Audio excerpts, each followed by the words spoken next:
Oh yeah, abortion, we're going to talk about it. We're going to put the facts in this video and we're going to leave the feelings out of it. Everything they don't want to talk about, mainstream don't want to talk about, we're going to talk about on this platform right here. It's a detriment to society, especially on the black community. It's the #1 killer.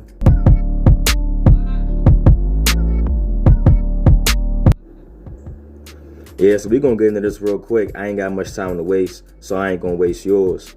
But look, abortion is a detriment to society as a whole, no matter your race, religion, your background, creed, but especially the black community. It's the #1 killer. Why they don't want to talk about this?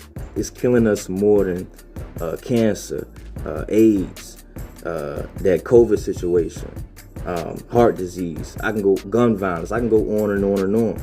Abortion tops all of that at 360,000 abortions per year. But I ain't gonna do too much talking.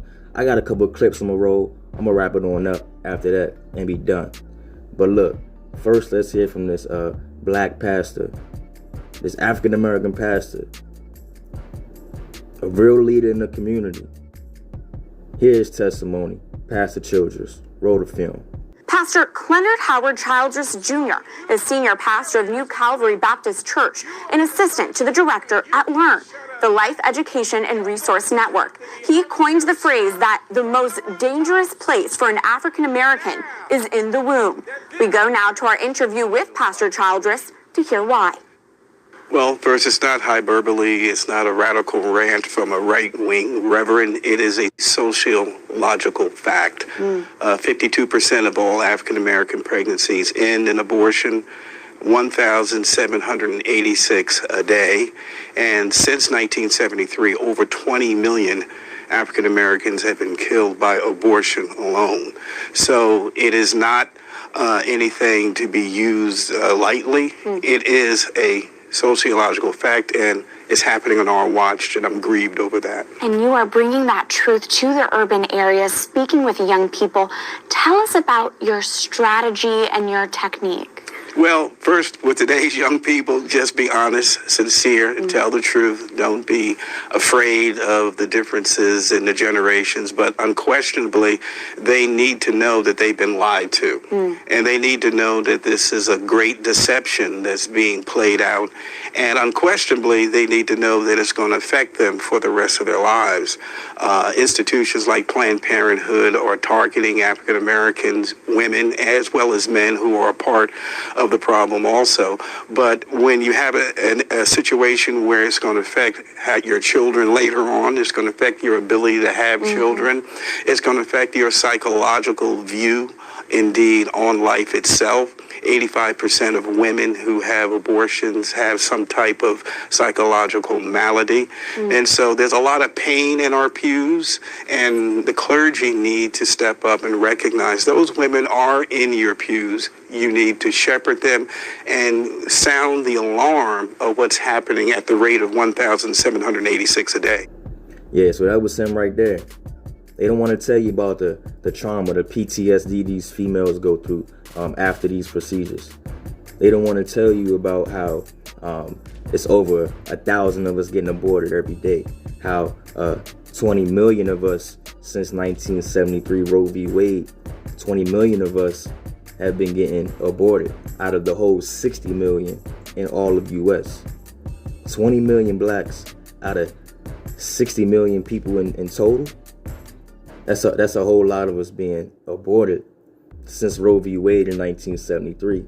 This is living out Margaret Sanger, the racist white liberal. This is living out her dream of eugenics, especially on the black community, for the unwanted or whatever the case is. So we gotta look at who deceiving us. These people in charge. These for the most part liberals who's pushing this agenda on the black community specifically. We're getting targeted the most. Now in this video right here, listen to this doctor describing gruesome details of what he had to go through and what he did to these females during these procedures. He's not practicing no more. He put that behind him. But here's testimony from about 3 years ago. Roll the film. And I'll now begin by introducing today's witnesses. The first witness is Dr. Anthony Levatino. Dr. Levatino is a board-certified obstetrician gynecologist. Over the course of his career, Dr. Levatino has practiced obstetrics and gynecology in both private and university settings, including as an associate professor of OBGYN at the Albany Medical College. And Dr. Levatino, we'll begin with you. Welcome. Thank you, Chairman and members of the committee. I only have 5 minutes, so I'm going to get right to it. Second trimester D&E abortions performed between roughly 14 and 24 weeks of gestation. Your patient today is 17 years old. She's 22 weeks pregnant. Her baby is the length of your hand plus a couple of inches. And she's been feeling her baby kick for the last several weeks, but she's asleep on an operating room table. You walk into that operating room scrubbed and gowned, and after removing laminaria, you introduce a suction catheter into the uterus. This is a 14 French suction catheter. If she were 12 weeks pregnant or less, basically the width of your hand or smaller, you could basically do the entire procedure with this. But babies this big don't fit through catheters this size. After suctioning the amniotic fluid out from around the baby, you introduce an instrument called a Sofer clamp. It's about 13 inches long. It's made of stainless steel.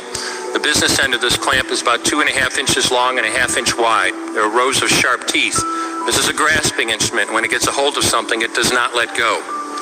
A D&E procedure is a blind abortion, so picture yourself introducing this and grabbing anything you can blindly and pull, and I do mean hard, and out pops a leg about that big, which you put down on the table next to you.